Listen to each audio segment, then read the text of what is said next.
Many of us are involved as leaders and board members of new or emerging nonprofits, whether working with the homeless, the environment, animals, children, or one of the many, many types of charitable organizations. Every new leader wonders, are we doing this right? Enter Renee McGivern and Nonprofit Spark. Each week, Renee and her guests walk through an area of nonprofit work in clear, concise, and practical themed shows. Whether it's about best practices, developing and keeping a volunteer force, fundraising, effective governance, or hiring staff, to name but a few, you can boost your nonprofit know-how and confidence. Renee and Nonprofit Spark have arrived. Welcome to Nonprofit Spark, a show for leaders and board members of new and emerging nonprofits. Are you ready to write a grant proposal? Well, not without a statement of need that compels the grant maker to pay attention to why your organization matters in the community you serve. So here's an example of a simple but attention-getting statement of need about a new nonprofit serving youth after school. Now, it's just one half of a statement of need, but it's a good one. So here we go. The youth at the schools we serve come from predominantly disadvantaged households with 75 to 95% qualifying for free or reduced lunch. The majority of students in these schools and in our programs are African American or Latino. Additionally, at least 85% of the students in our programs live in a single-parent household, and 65% return to an empty home at the end of the day.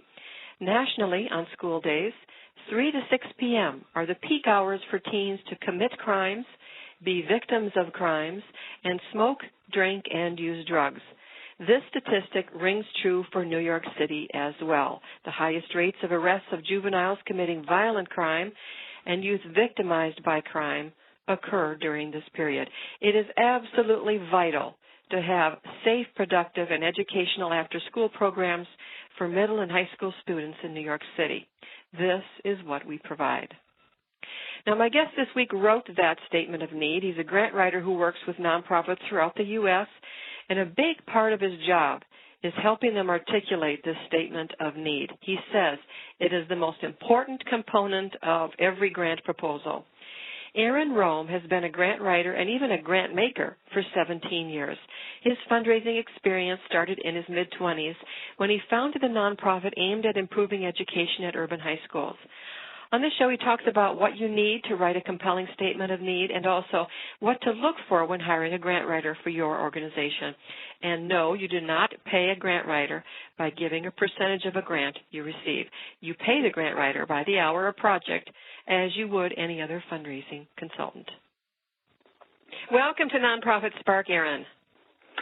Thanks, Renee. It's nice to be here. Aaron, let's just start right into it. The statement of need for an organization is what, and why does it matter? Sure. It's an integral part of a grant proposal. It's also sometimes referred to as the problem statement. Essentially, it's the rationale for your organization or your program where you make the connection between the problem in the community that you want to address and how you can solve it. So it's really crucial, and it makes sense to spend as much time as you can collecting good information about your demographic so you can articulate the need well in your proposal. Now, when you're writing a grant proposal, is the statement of need like half of the proposal? How significant is it? It's very significant, but the amount of space it actually takes up will vary depending on the grant requirements. Typically, it may be a page, maybe even just a half a page. But the important thing is not how long it is, but how relevant you make the information that you put in that statement.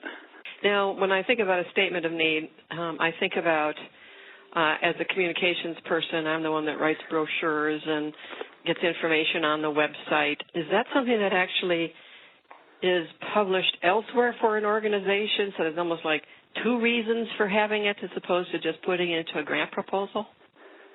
Yes, a lot of times when I'm working with a client, I will pull information from their website or their other printed materials.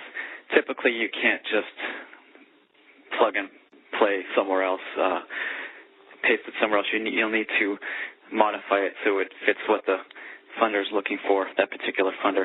There's two main ingredients really to a good needs statement. One is the demographic data, and the other is a story. So taking that data and putting it into context, so the reader, the grant maker reviewing the proposal, really makes a connection between, yes, there is a problem in the community, and yes, this organization has a plan and how to get there, how to fix it.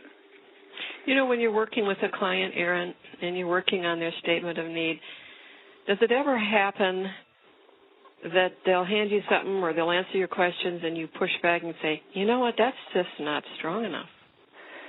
Yeah, all the time. In fact, it comes up very early in the vetting process. I actually turn away probably more clients than I take on. And although it's obviously a two-way streak, a client has to be happy with me, I don't automatically take on a client even if they have their checkbook ready, because I want to make sure I can add value to their process. And the first thing I actually really get at when I ask them some preliminary questions is, have they assessed the community need?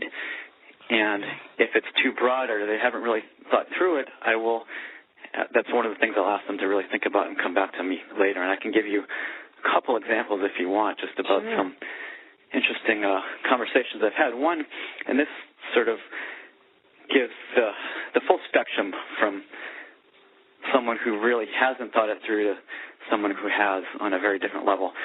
A few weeks ago, I got a call from a woman who was starting had an organization, a nonprofit that helped disabled veterans, and she was just getting started. And when I asked her who her target demographic was, she said, literally, she told me that, well, there's disabled people all over the world, so our focus is worldwide. Oh, Lord. She actually told me that her focus is worldwide. So apparently she didn't know the oxymoron in that statement. But and, implicitly, your target demographic has to be a little more defined than that, unless you're the United Nations. Now, on the other extreme, I currently work with a client who's an absolute joy to work with. It's a new organization called House for Zen, and they started a program to provide housing for homeless veterans in North Carolina. And this also illustrates the different ways that organizations can use data. Whether you're big or small, you can still make use of the limited access to data you may have. So this is a one-person organization that had no paid staff at the time, and she was applying for a government grant, so she had to have a really good targeted demographic data about the population she wanted to help. So in the community that she was planning to help, there isn't thousands of homeless people. She wasn't in a big city. She was in a rural area. So she was actually, through other nonprofit organizations and personal outreach, identify every single homeless person in the community. Because it was so small, she could literally count them. She could. So we knew how many they were. She was able to get information about their personal history. Some had been incarcerated. Most had substance abuse issues. Most had PTSD issues. She didn't have to violate anyone's privacy because she was able to collect the data anonymously. But still, we were able to paint a very articulated sketch about who these people were, why they needed help, and literally say these are the 43 people who need housing in the area. And you can be reasonably sure that if there are homeless people, that they're going to want to take advantage of the housing. So that was a very strong case to the government that the housing needs would be met and that the capacity would be filled. You know, Aaron, I find it interesting that there's such a contrast between the two organizations you described. It reminds me of in my city here, it's a suburb of about 50,000 people, and there's been a food shelf operating out of the Lutheran Church for as long as I can remember. I've been out here for almost 30 years living in this community, and someone got it in her head that she didn't like the hours of the food shelf at the church, so she decided to start her own food shelf. I have no idea why. We're all looking at each other like, this food shelf is very popular. It works very well. A zillion volunteers. It serves people well, and now she's over here. She's decided, well, she kind of made up her mind. She didn't like the fact that it wasn't open on Sundays. I think that was her bugaboo. Well, needless to say, she started it out, and she and her family... This is all based on a pet peeve. A pet peeve. And she and her family, that's where they started it in her garage for a time, and, of course, it doesn't exist anymore. I mean, the woman had never done any kind of statement of need. Is it true that it's a problem for people who need to go to the food shelf? Is it true it's a problem on Sundays? Did she actually ever interview anyone coming to the food shelf? No. I thought it was the stupidest thing. Yeah, so that brings up another interesting point. So she really showed them, didn't she? Yeah, exactly. We all looked at her like, what are you doing? Why don't you volunteer your time instead? You know? Well, I wonder if she had. So obviously she didn't have any quantitative data. She didn't do any community surveys, but I wonder if she had qualitative data, and I doubt she even had that. So, and that's another thing I work a lot with my clients on is qualitative and qualitative and quantitative data.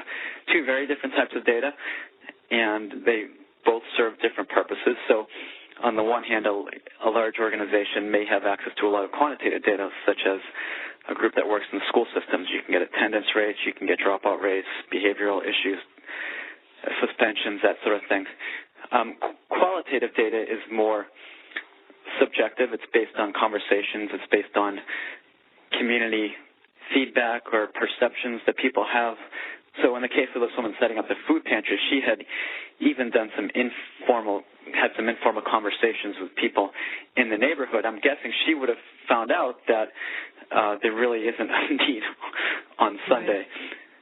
Right. But yeah, that is, you don't always have to have hard numbers to justify your case or figure out if your program is worthwhile, but you need to have some basis for going forward. You're listening to Nonprofit Spark. I'm your host, Renee McGivern, and I'm speaking with Aaron Rome. He is a professional grant writer with 17 years' experience as both a grant writer and grant maker, and he's based in Rhode Island. Now let's pursue the idea of the qualitative information. Is that literally in the case of homeless veterans or something? Is that literally she has been interviewing some of them and capturing their stories, or what? Yes, partially. I wouldn't categorize qualitative data necessarily as stories, but it's more subjective data. It may be information that can't be measured in an analytical way. All right. And this can certainly be put into a story. So an example of qualitative data would be, we held a community meeting, and the overall feedback was that the 300 people there expressed a lot of strong support for expanding the community center and starting some after-school programs. Okay. And the students are really benefiting from it. They're exhibiting, the students that have participated in the past have exhibited better behavior. They're attending school more frequently, et cetera. So that's sort of an example of qualitative data. The quantitative data would be maybe doing some surveys or tracking attendance over time in the program, or doing pre- and post surveys of the youth to see how certain things have changed over time. So, okay, gotcha. Now, Aaron, when you're working with clients, do you actually help collect data as well? Now, normally a grant writer is just writing, and just give me the information I'm going to write and then pose us some questions. But do you help with that side of it too? Because I think it would be a struggle for some organizations to be collecting the kind of data you're talking about. Sure. Because most of my clients are out of my geographic area, I don't typically do most of the data collection myself. If it's something I can collect on the internet, then I certainly can help with that. But what I generally do is advise my clients what type of information they need to collect or aggregate or survey their constituents on. And it's generally pretty realistic. I can typically give my client an idea of a package of data that they can realistically achieve. And let me just give you another example of use of data. And depending on the size of the organization, there are different ways that you can utilize quantitative and qualitative data in a way that's not necessarily scary, because a lot of people, when they think of collecting data, they sort of get frightened and yes, think, well, I don't have the resources for that, I'm not smart enough to do that, yes, etc. So two examples I want to use. One is a pretty large, established educational nonprofit in New York City. They're entrenched in the New York City school system. They have a lot of buy-in from the schools, and their programs are integrated directly into the after-school program of actually, they're part of the day of the school. It just happens after school. So every student in the school participates. Therefore, they're able to collect buckets of data, attendance data, participation data. They can see the results of entire cohorts of 200 or 300 students at a time in terms of their test scores, if they've increased their grades from A to B, C to D in different classes, et cetera. So they can collect tons of data, and because of this, they're able to really justify what they do, well, because they're good at it and they get results. The other organization is a startup, and I'll actually share the name of this one because it's a great organization, and I think they could use the PR. It's called the Create Skateboard Foundation, and they're based in Brooklyn and Manhattan. And the program was started by a young woman who had a passion for working with young people and helping them. And she just literally went into a couple schools and said, I want to start an after-school program, and got some buy-in from the schools and was able to start an after-school program 3 hours a week, several days a week at 3 schools. So she jumped into this right away, starting with 3 schools. She didn't do any research. She didn't do any surveys or anything. But the impact has been tremendous. She has 60 students involved. They come every day. She sees improvements in the way that they interact with each other, their behavior, their attitudes. They're more motivated, and she's done a really great job with these kids.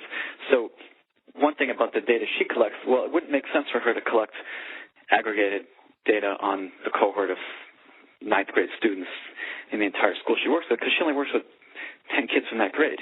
Mm-hmm. But what she can say is, and this is akin to the example with the House of Zen, the homeless shelter for veterans, mm-hmm.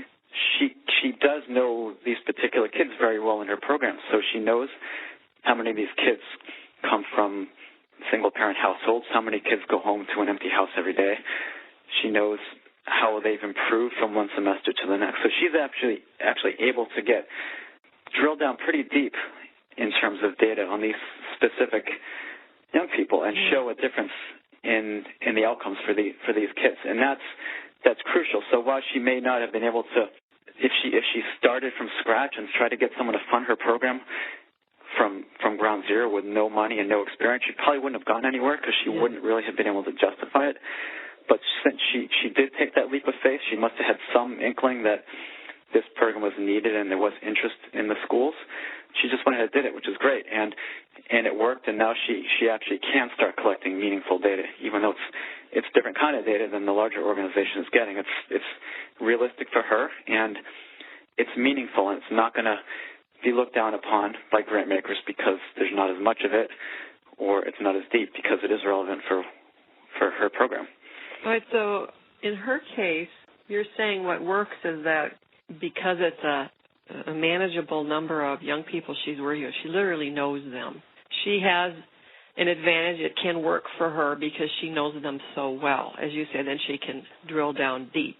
And so I think sometimes organizations might think, well, we're too small, or, we just don't have a lot of staff or anything else. But really, you're kind of waving the flag of hope here. Yeah, but there's an advantage to being small in that the level of intimacy and the knowledge that you can have about the people you're serving is much greater than some much larger organizations serving 500, 600, 1,000 students or something. Yeah, exactly. And she can actually work backwards now that she has these kids to describe the demographic that she attracts. So now she knows that the profile of the kids that are attracted to her program, essentially she has established her demographic in reverse. And for her, that is kids that don't typically participate in any other programs. It's a different kind of kid that is not into traditional sports or theater or spelling bees or whatever. This is a kid that's interested in these are the type of kids that are interested in skateboarding. They may be problem kids, and they may not have had any other outlets. So now she can go back and she can define that demographic much more accurately and articulately. Yes. So, Erin, when she started that, she started working in it. She started getting to know the kids. She's in 3 schools. At what point did she say, okay, I feel like I'm confident enough? Was it year 3 or something where she could turn to you and call you up and go, okay, I need somebody to write a grant for me or some grants for me, so Erin, I want you to do that. You know, she's got data, she's going to hand it to you. How much time went by, or how much evidence had she collected before she felt like, okay, we're actually ready to approach some funders now? Well, this is a very spontaneous individual, as you may have garnered from I like my her. description. I like her already. Yeah, she's a great person, and she's very, very committed to what she's doing. She actually started her organization at the beginning of January 2012 or late 2011. So she was only maybe 6 or 8 months into her inception year when she contacted me. At that point, she'd already been running the programs. Okay. But I have people that have come to me after 3 years of establishing the nonprofit, and they're not ready because they haven't done anything yet. People say, my nonprofit was established 3 years ago. What have you done? Well, nothing, but I get the papers done 3 years ago. Yes, there's nothing magical about the years. You're right. I get that. But she actually had something pulled together. But you're on the, typically it is correlated with the amount of time the organization's been in existence. She progressed very quickly compared to other groups I've worked with, in that she did more than just a pilot program in the first few months. She actually had quit her job, and she started doing this full time. So even though she has progressed quickly, it probably doesn't seem quick enough for her because she has taken a huge risk.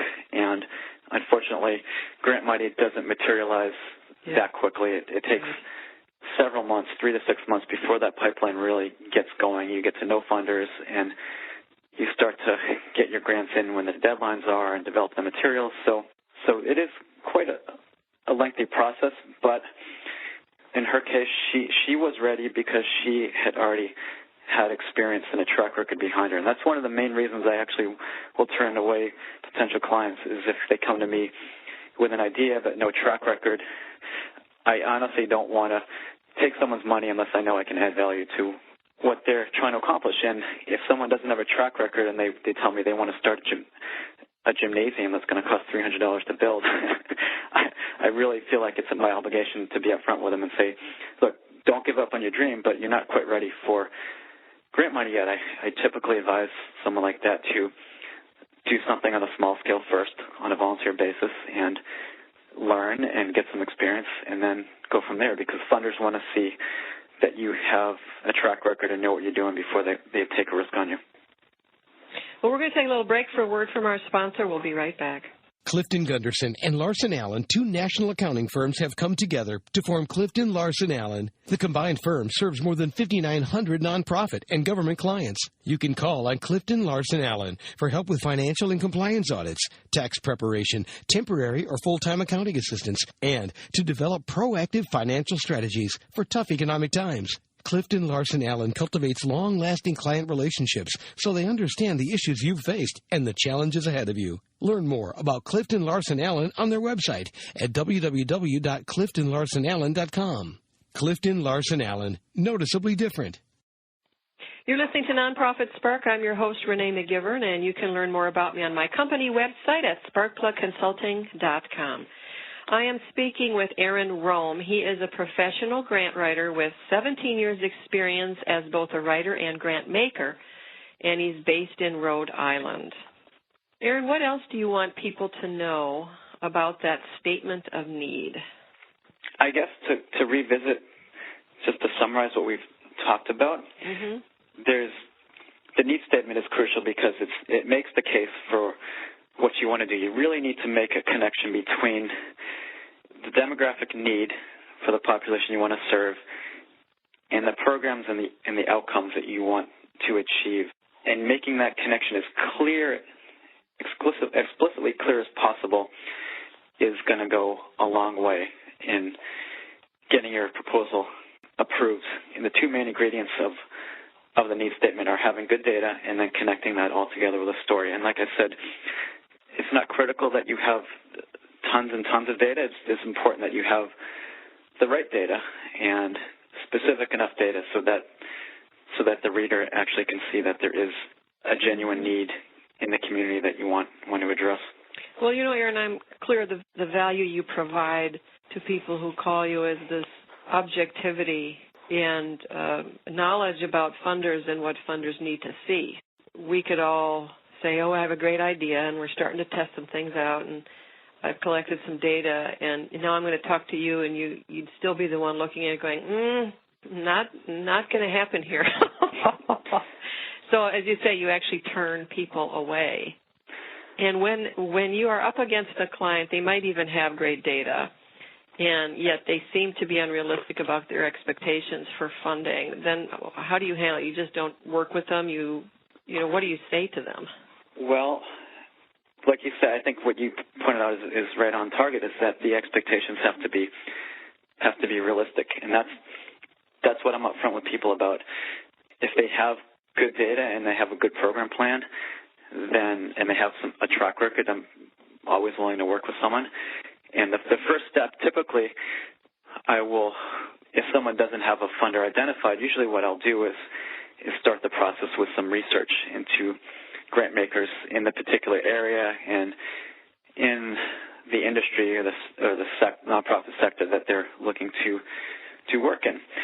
And I start off small because that way the client gets to know me and the quality of my work, and also has a sense of what the funding landscape is and the potential for funding is for them. And then we know how to proceed. It's relatively inexpensive. I charge $300 for the research, and that's a lot better than spending $1,000 or $2,000 on a grant up front without knowing whether or not that's going to be received well. So that's usually where I'll start.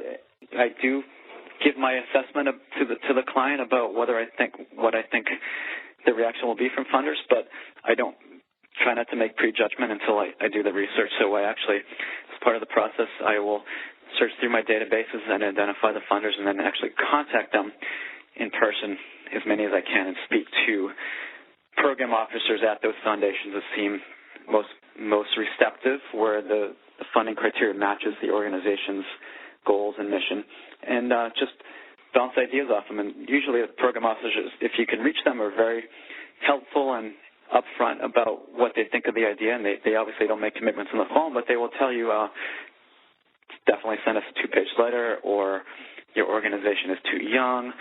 So that way the client is not wasting time and money chasing leads that aren't going to materialize. So that's part of that initial fee, is like, well, you have the potential here. Let me start digging around. I'm going to come back to you and tell you what's possible. Exactly, because I treat my clients' money like it's my own money. I'm a very frugal person, and I try to put myself in their shoes because I've been there. And most of my clients come to me because they don't have a lot of resources, and I try to use the limited resources I have as effectively as possible. And I charge $1,500 for a full grant proposal because there's a lot of time and overhead involved in that first grant, which can be reused over and over again. But I don't really want to undertake that until I know that there's good potential out there. So after that initial research, the client gets a report where I outline my recommendations. Sometimes it's a letter of inquiry to a particular grant maker, or there may be grant makers that will accept the proposal right off the bat. But sometimes we'll find out that there's really no one out there that will fund them at this point, and then they paid $300, but they're not down $2,000. So right, they paid $300 for more certainty. I mean, how many times I ran an organization, very specific audience that we served, and a couple of board members said, we should be going after some grants. We should be going after some grants. And just not realistic at all about the potential for grants, and they would not listen. When I finally left the organization to start my own consulting business, the first thing they made the new executive director do was spend time seeking out grants, and she got $5,000 in for a specific program that the organization, it really didn't even fit the mission of the organization. But they got that $5,000, and they're like, see? I told you there were grants out there. And I'm like, well, yeah, but it was grant for something that we'd never done and we'll never do again. What are you talking about? It's always nice to get grant money that you can apply to your existing overhead or general operating expenses. Can I ask you what was the organization's mission such that it really didn't qualify for? The mission was to train people who work for newspapers. Yeah. Okay. So that's barely a nonprofit. I get people, believe it or not, because I have advertisement online. I advertise through Google AdWords, which has been very effective for me. Maybe I shouldn't say that. I don't want any competition. But I had to really tweak my ads because I was getting a lot of calls from people looking for some of that, quote, free grant money from Obama. Yes, right. So they would type in something about grants, and my ad would come up and be like, so I heard about some grant money out there. I'm thinking about starting a business, or I want to buy an apartment building and rent it out. Can you get me grant money for that? Yeah. And so I've learned, I used to actually spend time on the phone with these people when I started off as a consultant after I started advertising a few months ago. And I quickly learned how to filter out those calls pretty quickly because Yes, they can take a lot of your time. I used to get calls because foundation was in the name of our organization, and my daughter needs grant money to go to college. You know, I was all over the board. I said, no, I'm not that kind of foundation that gives away money. But besides that isn't what foundations give money to. So I just, I refer to the local grant-making association, and good luck, poor people over there getting calls like that by the dozens, a week. I guess I want to just give people a little help here too, Aaron. If they're going to dig around and work with a grant writer and find a grant writer, what would you suggest that they do? Well, the first thing I would suggest is that you get on the phone and call a person. Don't rely on a website or email, because the most important thing in the vetting process, the most important criteria that you as a grant seeker, I'm talking to the audience, is going to judge a grant writer on is your gut. You're going to talk to this person. You're going to get a sense of what they're all about if they seem like someone you can trust. And I'd say one really important attribute that I try to convey, or that I hope I have, which I think is important, is to be critical. So even when someone calls me for the first time, I'm very critical on the phone because I want to quickly vet this caller to see if they have a legitimate case for foundation funding, both to save both of us time and money. So if you call someone on the phone and they're willing to take your $2,000 without asking you any questions, probably not the best idea to go with that person, because you want someone who at least asks you a few questions and understands what you're all about, see if you even qualify for That's a good point. And then a couple other things are someone who, and this is hard to measure, again, this is a sort of a qualitative thing, is someone who understands the context of what you're doing. So, and again, this is something you can garner through a conversation. Tell the grant writer what it is that you're working on and that you want to accomplish, and see how quickly that he or she picks up the concept. If they get it right away and they ask you some insightful questions, then they probably get it, because this person is going to need to articulate in their own words what you're all about with very limited time to get up to speed. And that's one of the hardest things about this job, is that I get people calling me with complex business plans and strategies, and I'm working with a client now on a new market tax credit program with some complex finance instruments, and within 5 minutes they expect me to be an investment banker. Yes, it can be very complicated. And I can get this stuff, but it takes a little time. So, but you want to try to find someone who can get up to speed pretty quickly. I have noticed, for instance, there's a local grant writer, and when she advertised, she says, look, I specialize in grants related to social service agencies, which is very specific, and I could see why she said that. They can be complicated. They can be relying on multiple sources. It's hard to drill down into them sometimes because while they're doing, a lot for hundreds or maybe even thousands of people, they don't necessarily have a history of data they've collected. And so to be able to get right away, I get what that program is and how that program differs from the one down the street, because I've written grant proposals for the ones down the street. I could see where that would be tremendously helpful, that she's already saying, look, here's my market, here's who I serve, Right. Not pretending to do literacy groups or completely non-related things. So, well, Aaron, this has been a really interesting conversation. Any last thing you want to say to our audience about working with a grant writer or about that statement of need? Sure. Well, regarding the statement of need, just be realistic and be creative. Work with what you have, and if you feel like you have a legitimate need that you're working to fill, definitely keep plugging away and get feedback from other people as well. That will definitely help. And if you don't have enough money to hire your own development person, there are good grant writers out there. Just make sure that you give them a call and try to vet them as carefully as possible and make sure you get someone that's a good fit. But I appreciate being on your show, Renee. It's been fun talking to you and talking about the subject, and hopefully we'll do it again sometime. And Aaron, if they want to track you down, what's your website? This is really tough. It's AaronRome.com. That's my name, AaronRome.com. Really great. Well, thanks, Aaron, so much for your information. It's been very helpful. Thanks for having me on the show. Okay, we're going to take another break for a word from our sponsor, and I'll be right back. Clifton Gunderson and Larson Allen, two national accounting firms, have come together to form Clifton Larson Allen. The combined firm serves more than 5,900 nonprofit and government clients. You can call on Clifton Larson Allen for help with financial and compliance audits, tax preparation, temporary or full-time accounting assistance, and to develop proactive financial strategies for tough economic times. Clifton Larson Allen cultivates long-lasting client relationships so they understand the issues you've faced and the challenges ahead of you. Learn more about Clifton Larson Allen on their website at www.cliftonlarsonallen.com.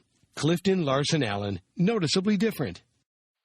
Welcome back to Nonprofit Spark. Once again, Aaron Rome's website is aaronrome.com. That's AARONROME.com.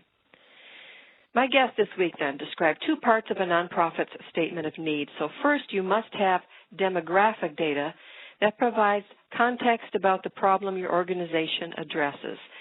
So in the example I read at the beginning of the show, he included facts like this. 75 to 90% of the youth qualify for free or reduced lunch. The majority are African American or Latino. 85% of them live in single-parent households, and 65% return to an empty home at the end of the school day. So how did he get this information?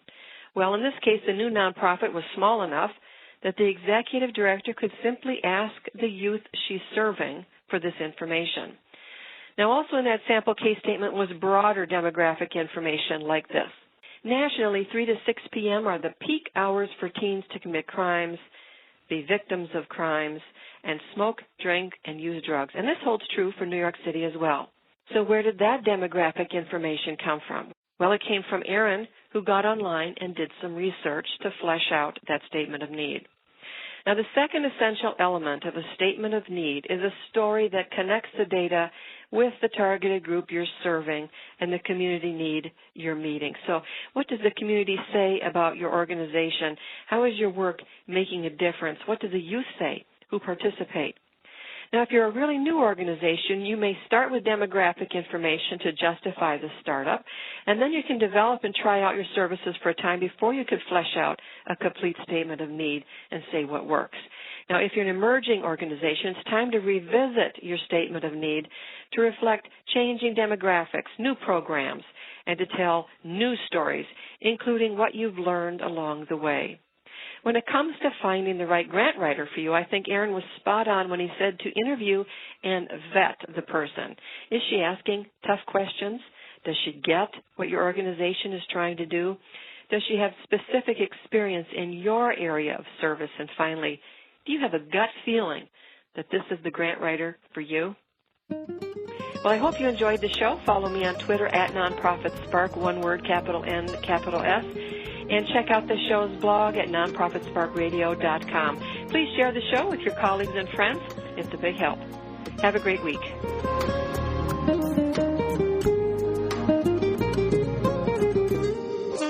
The staff of WebTalkRadio.net has a recommendation for those of you who are on the board of a nonprofit or work for one. Consider using a Nonprofit Spark show as a starting point for a great discussion about strategic planning, finances, fundraising, and more. All past shows are available in the archives. They offer a tremendous learning resource that you can access at your convenience. To learn more about Renee and her work, please visit her website at sparkplugconsulting.com. Or you can click on the globe on the screen in front of you. Thank you for listening, and we hope to see you again next week for another edition of Nonprofit Spark.